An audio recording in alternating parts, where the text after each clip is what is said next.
Hi friends, welcome back to my YouTube channel. Friends, ಇವತ್ತು ನೋಡ್ತಾ ಇರೋದು ಮಶ್ರೂಮ್ ಬಿರಿಯಾನಿ ಮಾಡ್ತಾ ಇದ್ದೀನಿ. ಯಾವ ಥರ ಎಲ್ಲ ಮಾಡಿದ್ದೀನಿ ಅಂತ ಹೇಳ್ಬಿಟ್ಟು ಇವತ್ತಿನ ವಿಡಿಯೋದಲ್ಲಿ ತೋರಿಸ್ತಾ ಇರೋದು. ನೋಡಿ ಎಷ್ಟು ಕಲರ್ಫುಲ್ಲಾಗಿ ಕಾಣ್ತಾ ಇದೆ ಅಂತ ಹೇಳ್ಬಿಟ್ಟು. ಬನ್ನಿ ಈ ರೆಸಿಪಿ ಯಾವ ಥರ ಮಾಡೋದು ಅಂತ ಹೇಳ್ಬಿಟ್ಟು ಇವತ್ತಿನ ವಿಡಿಯೋದಲ್ಲಿ ನೋಡೋಣ. ನಿಮಗೆಲ್ಲ ಇಷ್ಟ ಆಗುತ್ತೆ ಅಂದ್ಕೊಂಡಿದ್ದೀನಿ. ಇಷ್ಟ ಆಗಿದ್ದಲ್ಲಿ ಏನು ಮಾಡಬೇಕು, ಲೈಕ್ ಮಾಡಿ, ಶೇರ್ ಮಾಡಿ, ಕಮೆಂಟ್ ಮಾಡಿ, ಹಾಗೆ ಸಬ್ಸ್ಕ್ರೈಬ್ ಮಾಡ್ಕೊಂಡ್ರೆ ಮರಿದ್ದೇ ಬೆಲ್ಲೈಕನ್ನ ಕ್ಲಿಕ್ ಮಾಡಿ ಆಲ್ ನೋಟಿಫಿಕೇಶನ್ ಬರುತ್ತೆ. ಹಾಗೆ ಫ್ಯಾಮಿಲಿ ಜೊತೆ ಎಲ್ಲ ಶೇರ್ ಮಾಡ್ಕೊಳ್ಳಿ. ಯಾರೆಲ್ಲ ಹೊಸಬರು ನನ್ನ ಚಾನಲ್ ನೋಡ್ತಾ ಇದ್ದಾರೆ ಪ್ಲೀಸ್ ಸಬ್ಸ್ಕ್ರೈಬ್ ಮಾಡ್ಕೊಳ್ಳಿ. ಹಾಗೆ ಏನೆಲ್ಲ ಇಂಗ್ರೀಡಿಯೆಂಟ್ಸ್ ಬೇಕಂತ ಬಿಟ್ಟು ಜೋಡಿಸ್ಕೊಂಡು ಬೆಳ್ಳುಳ್ಳಿ, ಹಸಿಮೆಣಸಿನಕಾಯಿ, ಶುಂಠಿ, ಈರುಳ್ಳಿ, ಚಕ್ಕೆ, ಲವಂಗ, ಮೆಣಸು ಇಷ್ಟನ್ನು ಹಾಕ್ಕೊಂಡು ನಾನು ಈಗ ಮಿಕ್ಸಿಗೆ ಗ್ರೈಂಡ್ ಮಾಡ್ಕೊಳಕ್ಕೆ ಅಂತೇಳಿ ಹಾಕ್ಕೊತಾ ಇರೋಂಥದ್ದು. ಅದಕ್ಕೆ ಸ್ವಲ್ಪ ಕೊತ್ತಂಬರಿ ಸೊಪ್ಪು, ಸ್ವಲ್ಪ ಪುದೀನ ಸೊಪ್ಪನ್ನು ತೊಗೊಂಡಿದ್ದೀನಿ. ನಾವು ಯಾವುದು ಅಳತೆ ಥರ ಮಾಡ್ತೀವಿ ಅದಕ್ಕೆ ನೋಡಿಕೊಂಡು ಹಾಕ್ಕೊಳ್ಳಿ. ಯಾಕಂದರೆ ನಾನು ಸ್ವಲ್ಪ ಜಾಸ್ತಿ ಮಾಡ್ತಾಯಿದ್ದೀನಿ, ಹಾಗೆ ಸ್ವಲ್ಪ ಜಾಸ್ತಿ ಹಾಕ್ಕೊತಾ ಇದ್ದೀನಿ. ಮತ್ತು ಪುದೀನ ಮತ್ತು ಕೊತ್ತಂಬರಿ ಸೊಪ್ಪು ಇಷ್ಟನ್ನು ಹಾಕ್ಕೊಂಡು ಈಗ ಮಿಕ್ಸಿ ಗ್ರೈಂಡ್ ಮಾಡ್ಕೊಂಡಿದ್ದೀನಿ. ಸ್ವಲ್ಪ ನೈಸಾಗಿ ಮಿಕ್ಸಿಗೆ ಹಾಕ್ಕೊಳ್ಳೋಣ. ಈಗ ನೋಡಿ ಇಷ್ಟು ಅದಕ್ಕೆ ನಾನು ಮಿಕ್ಸಿಗೆ ಹಾಕಿ ಇಟ್ಟಿದ್ದೀನಿ. ಇಲ್ಲಿ ಮಶ್ರೂಮ್ ಎಲ್ಲ ತೊಳೆದು ಕಟ್ ಮಾಡೆಲ್ಲ ಇಟ್ಕೊಂಡಿದ್ದೀನಿ. ನೋಡಿ ನಾನು ಎಷ್ಟು 2 ಪ್ಯಾಕೆಟು ಮಶ್ರೂಮ್ ತೊಗೊಂಡಿದ್ದೀನಿ. ಇಲ್ಲಿ ಬಂದು ಕುಕ್ಕರ್ ಇಟ್ಟು ಅದಕ್ಕೆ ಸ್ವಲ್ಪ ಆಯಿಲನ್ನು ಹಾಕ್ಕೊಂಡಿದ್ದೀನಿ. ಅದಕ್ಕೆ ಆಯಿಲ್ ಹಾಕಿ ಅದಕ್ಕೆ ಮಸಾಲೆ ಐಟಮ್ ಏನೆಲ್ಲ ಬೇಕು ಅಂತ ಹೇಳ್ಬಿಟ್ಟು ತೋರಿಸ್ತೀನಿ. ಫ್ರೆಂಡ್ಸ್, ಈಗ ಒಗ್ಗರಣೆಗೆ ಮಸಾಲೆ ಅಂತ ಹೇಳ್ಬಿಟ್ಟು ಇಟ್ಕೊಂಡಿರೋಂಥದ್ದು ಬಂದು ಕಸ್ತೂರಿ ಮೇಥಿ ಮತ್ತು ಸೋಂಪು ಮತ್ತು ಮರಾಠಿ ಮಗ್ಗು, ಏಲಕ್ಕಾಯಿ, ಪಲಾವ್ ಎಲೆ ಇವೆಲ್ಲನೂ ತೆಗೆದು ಒಗ್ಗರಣೆಗೆ ಅಂತ ಹೇಳ್ಬಿಟ್ಟು ಹಾಕ್ತಾ ಇರೋಂಥದ್ದು. ಈಗ ನಾನು ಇಷ್ಟನ್ನು ತೊಗೊಂಡು ಒಗ್ಗರಣೆಗೆ ಹಾಕ್ತಾ ಇದ್ದೀನಿ. ಎಣ್ಣೆ ಕಾದಾದ್ಮೇಲೆ ಈಗ ಫ್ರೆಂಡ್ಸ್, ಈಗ ಎಣ್ಣೆ ಕಾದಾದ್ಮೇಲೆ ಇದಕ್ಕೆ ಏನೆಲ್ಲ ಮಸಾಲೆ ಐಟಮ್ ತೊಗೊಂಡಿದ್ದೆ ಅದನ್ನೆಲ್ಲ ಹಾಕಿ ಎಣ್ಣೆಯಲ್ಲಿ ಚೆನ್ನಾಗಿ ಫ್ರೈ ಮಾಡ್ಕೊಳ್ಳೋಣ. ಬನ್ನಿ ಈಗ ಒಟ್ಟಿಗೆ ಎಲ್ಲ ಸೇರಿಸಿ ಹಾಕ್ತಾಯಿದ್ದೀನಿ. ಹಾಕಿ ಸ್ವಲ್ಪ ಹೊತ್ತು ಎಣ್ಣೆಯಲ್ಲಿ ಫ್ರೈ ಮಾಡ್ಕೊಬೇಕು. ಸ್ವಲ್ಪ ಹೊತ್ತು ಎಣ್ಣೆಯಲ್ಲಿ ಫ್ರೈ ಮಾಡಿದಾಗ ತುಂಬಾ ಚೆನ್ನಾಗಿ ಬರುತ್ತೆ. ಅದು ಘಮ ಇರ್ಬೋದು ಎಲ್ಲವನ್ನೂ ಅಷ್ಟೇ ತುಂಬಾ ಚೆನ್ನಾಗಿ ಬರುತ್ತೆ ಅದ್ರ ಘಮ. ಆ ಕಾರಣಕ್ಕೆ ನಾನು ಈಗ ಎಲ್ಲ ಒಟ್ಟಿಗೆ ಹಾಕ್ಕೊಂಡಿದ್ದೆ. ಈಗ ಈರುಳ್ಳಿ ತೊಗೊಂಡಿದ್ದೀನಿ. ನಾನು 2-3 ಈರುಳ್ಳಿಯನ್ನು ಕಟ್ ಮಾಡಿ ಇಟ್ಕೊಂಡಿದ್ದೀನಿ. ಇದನ್ನು ಕೂಡ ಎಣ್ಣೆಯಲ್ಲಿ ಹಾಕಿ ಚೆನ್ನಾಗಿ ಸಾಫ್ಟ್ ಆಗೋ ತನಕ ಚೆನ್ನಾಗಿ ಎಣ್ಣೆಯಲ್ಲಿ ಫ್ರೈ ಮಾಡ್ಕೊತೀನಿ. ಈರುಳ್ಳಿನ ತುಂಬಾ ಚೆನ್ನಾಗಿ ಸಾಫ್ಟಾಗಿ ಈರುಳ್ಳಿ ಆಗಬೇಕು. ಈಗ ನೋಡಿ ಚೆನ್ನಾಗಿ ಫ್ರೈ ಎಲ್ಲ ಆಗ್ತಾ ಇದೆ. ಇದಕ್ಕೆ ಮಶ್ರೂಮ್ ಹಾಕ್ಕೊಂಡು ಮಿಕ್ಸ್ ಮಾಡ್ಕೊಳ್ಳೋಣ. ಸ್ವಲ್ಪ ಹೊತ್ತು ಈರುಳ್ಳಿ ಎಲ್ಲ ಫ್ರೈ ಆದಮೇಲೆ ಮಶ್ರೂಮ್ ಹಾಕ್ಕೊಳ್ಳೋವಂಥದ್ದು. ಈಗ ತೋರಿಸ್ತೀನಿ ಯಾವ ಥರ ಆಗಿದೆ ಅಂತ ಹೇಳ್ಬಿಟ್ಟು. ಈರುಳ್ಳಿ ಚೆನ್ನಾಗಿ ಎಲ್ಲ ಬೆಂದು ಈಗ ಸಾಫ್ಟ್ ಆಗಿದೆ. ಇದಕ್ಕೆ ಬಂದು ನಾನು ಈಗ ಮಶ್ರೂಮ್ ಹಾಕ್ಕೊತಾ ಇದ್ದೀನಿ. ನಾನು ಕಟ್ ಮಾಡಿ ಇಟ್ಕೊಂಡಂಥ ಮಶ್ರೂಮ್ನ ಇದರಲ್ಲಿ ಸೇರಿಸ್ಕೊಂಡು ಚೆನ್ನಾಗಿ ಮಿಕ್ಸ್ ಮಾಡ್ಕೊತೀನಿ. ಇದರಲ್ಲಿ ನೀರಿನಂಶ ಇರುತ್ತೆ. ಆ ಕಾರಣಕ್ಕೆ ಇದು ಸ್ವಲ್ಪ ಹೊತ್ತು ಫ್ರೈ ಮಾಡಿ ಅದಕ್ಕೆ ಸ್ವಲ್ಪ ಉಪ್ಪನ್ನು ಹಾಕ್ಕೊಂಡಾಗ ಅದರಲ್ಲಿರೋಂಥ ನೀರಿನಂಶ ಎಲ್ಲ ಬಿಡುತ್ತೆ. ಆಮೇಲೆ ನಾವು ಮಸಾಲೆ ಐಟಮ್ಸನ್ನು ಹಾಕ್ಕೊಳ್ಳೋದು, ಬಿಟ್ಕೊಳ್ಳೋಂಥ ಮಸಾಲೆ ಎಲ್ಲನೂ ಹಾಕ್ಕೊಳ್ಳೋದು. ಈಗ ಇದಕ್ಕೆ ಸ್ವಲ್ಪ ಅರಿಶಿನ ಪುಡಿಯನ್ನು ಸೇರಿಸ್ಕೊತಾ ಇದ್ದೀನಿ. ಅದಕ್ಕೆ ಸ್ವಲ್ಪ ಅರಿಶಿನ, ಸ್ವಲ್ಪ ಉಪ್ಪನ್ನು ಸೇರಿಸ್ಕೊಂಡು ಮಿಕ್ಸ್ ಮಾಡ್ತೀನಿ.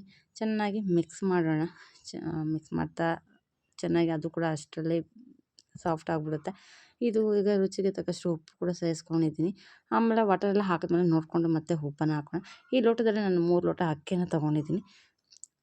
ನಾನು ತೊಗೊಂಡಂಥ 3 ಲೋಟ ಅಕ್ಕಿಗೆ ನೆನೆಸಿಡ್ತೀನಿ. ವಾಟರಲ್ಲಿ ವಾಶ್ ಮಾಡಿ ಎಲ್ಲ ನೆನೆಸಿಡ್ತೀನಿ. ಅಷ್ಟರಲ್ಲಿ ಇಲ್ಲಿ ನೋಡಿ ಉಪ್ಪು ಎಲ್ಲ ಹಾಕಿದ್ಮೇಲೆ ಇದರಲ್ಲಿ ನೀರಿನಂಶ ಎಲ್ಲ ಬಿಟ್ಟಿದೆ. ಸ್ವಲ್ಪ ಹೊತ್ತು ಫ್ರೈ ಮಾಡ್ಕೊಳ್ಳೋಣ. ಫ್ರೈ ಎಲ್ಲ ಆದಮೇಲೆ ರುಬ್ಬಿಟ್ಕೊಂಡಂಥ ಮಸಾಲೆ ಕೂಡ ಇದಕ್ಕೆ ಸೇರಿಸ್ಕೊತಾ ಇದ್ದೀನಿ. ರುಬ್ಬಿಟ್ಕೊಂಡಂಥ ಮಸಾಲೆ ಹಾಕ್ಕೊಂಡು ಚೆನ್ನಾಗಿ ಫ್ರೈ ಮಾಡ್ಕೊಬೇಕು. ಫ್ರೈ ಎಲ್ಲ ಹಾಕಿ ಚೆನ್ನಾಗಿ ಗಟ್ಟಿಯಾಗಲಿ. ಇದು ಗಟ್ಟಿಯಾಗಿ ಎಣ್ಣೆಲ್ಲ ಸೈಡ್ ಬಿಟ್ಕೊಳುತ್ತಲ್ವ, ಅಲ್ಲಿ ತನಕ ನಾವು ಫ್ರೈ ಮಾಡ್ಕೊಬೇಕು. ಇಲ್ಲಿ ಟೊಮೊಟೊ ತೊಗೊಂಡಿದ್ದೀನಿ. ಟೊಮೊಟೊನ ಮಿಕ್ಸಿಯಲ್ಲಿ ಹಾಕ್ಕೊಂಡು ಗ್ರೈಂಡ್ ಮಾಡ್ಕೊತಾ ಇದ್ದೀನಿ. ಮಿಕ್ಸಿಯೆಲ್ಲ ಹಾಕ್ಕೊಂಡು ಅದೇ ಮಿಕ್ಸಿನಲ್ಲೇ ಗ್ರೈಂಡ್ ಮಾಡಿ ಅದನ್ನು ಕೂಡ ಇದರಲ್ಲೇ ಹಾಕ್ಕೊಂಡು ಮಿಕ್ಸ್ ಮಾಡ್ಕೊಳ್ಳೋಣ. ಇಲ್ಲಿ ನೋಡಿ ಎಷ್ಟು ಚೆನ್ನಾಗಿ ಗ್ರೀನರಿ ಕಾಣ್ತಾ ಇದೆ ಅಂತ ಹೇಳ್ಬಿಟ್ಟು ತುಂಬಾ ಚೆನ್ನಾಗಿ ಕಾಣ್ತಾ ಇದೆ. ಈಗ ಟೊಮೊಟೊನ ಮಿಕ್ಸಿಗೆ ಹಾಕಿ ಇಟ್ಕೊಂಡಿದ್ನಲ್ವ ಅದನ್ನು ಕೂಡ ಇದರಲ್ಲೇ ಸೇರಿಸ್ಕೊತಾ ಇದ್ದೀನಿ. ಇದು ಚೆನ್ನಾಗಿ ಎಲ್ಲ ಫ್ರೈ ಹಸಿ ವಾಸನೆ ಹೋಗೋ ತನಕನೂ ಚೆನ್ನಾಗಿ ಇದನ್ನು ಫ್ರೈ ಮಾಡ್ಕೊಬೇಕು. ಇದು ಎಲ್ಲ ಗಟ್ಟಿಯಾಗಲಿ, ಕುದೀತಾ ಎಲ್ಲ ಗಟ್ಟಿ ಆದಮೇಲೆ ಲಾಸ್ಟಲ್ಲಿ ನೋಡಿಸ್ತೀನಿ ಯಾವ ಥರ ಆಗಿದೆ ಅಂತ ಹೇಳ್ಬಿಟ್ಟು. ಇದಕ್ಕೆ ನಾನು ಸ್ವಲ್ಪ ಗರಂ ಮಸಾಲ ಹಾಕ್ಕೊತಾ ಇದ್ದೀನಿ. ಬೇಕಂದರೆ ಹಾಕ್ಕೊಬೋದು, ಬೇಡ ಅಂದರೆ ಸ್ಕಿಪ್ ಮಾಡಿ. ನನಗೆ ಚೆನ್ನಾಗಿರುತ್ತೆ ಅಂತೇಳಿ ನನಗೆ ಇಷ್ಟ. ಆ ಕಾರಣಕ್ಕೆ ನಾನು ಸ್ವಲ್ಪ ಗರಂ ಮಸಾಲ ಹಾಕ್ತಾಯಿದ್ದೀನಿ, ಬೇರೆ ಏನೂ ಹಾಕೋದಿಲ್ಲ. ಗರಂ ಮಸಾಲ ಬಿಟ್ಟರೆ ನಾನು ಇನ್ನೇನು ಹಾಕೋದಿಲ್ಲ. ಯಾಕಂದರೆ ಏನು ಪೌಡರ್ಸ್ ಹಾಕ್ತಾಯಿಲ್ಲ. ಯಾಕಂದರೆ ಎಲ್ಲ ಮಸಾಲ ರುಬ್ಕೊಂಡಿದ್ದೀನಲ್ವ ಅದನ್ನೇ ಆ್ಯಡ್ ಮಾಡ್ತಾ ಇರೋಂಥದ್ದು. ಈಗ ಚೆನ್ನಾಗಿ ಮಿಕ್ಸ್ ಎಲ್ಲ ಆಯಿತು. ಮಿಕ್ಸ್ ಎಲ್ಲ ಹಾಕಿ ನೋಡಿ ಈ ಥರ ಗಟ್ಟಿಗೆ ಆಗಿದೆ. ಈ ಥರ ಕನ್ಸಿಸ್ಟ್ ಆದಮೇಲೆ ಎಣ್ಣೆ ಎಲ್ಲ ನೋಡಿ ಸೈಡ್ ಬಿಟ್ಕೊಂಡಿದ್ದೆ ಎಷ್ಟು ಚೆನ್ನಾಗಿ ಆಗಿದೆ ಅಂತ ಹೇಳ್ಬಿಟ್ಟು. ತುಂಬಾ ಚೆನ್ನಾಗಿದೆ. ಈಗ ವಾಟರ್ ತೊಗೊಂಡಿದ್ದೀನಿ. 3 ಲೋಟ ಅಕ್ಕಿ ತೊಗೊಂಡಿದ್ದೀನಿ. 6 ಲೋಟ ವಾಟರನ್ನು ಸೇರಿಸ್ಕೊತಾ ಇದ್ದೀನಿ. ಈಗ ತೊಳೆದಿಟ್ಟಿರೋಂಥ ಅಕ್ಕಿನ ಕೂಡ ಇದರಲ್ಲಿ ಹಾಕಿ ಮಿಕ್ಸ್ ಮಾಡ್ಕೊತೀನಿ ನಾನು ಈಗ. ಇಲ್ಲಿ ನೋಡಿ ಯಾವ ಥರ ಕಾಣ್ತಾ ಇದೆ ಅಂತ ಹೇಳ್ಬಿಟ್ಟು.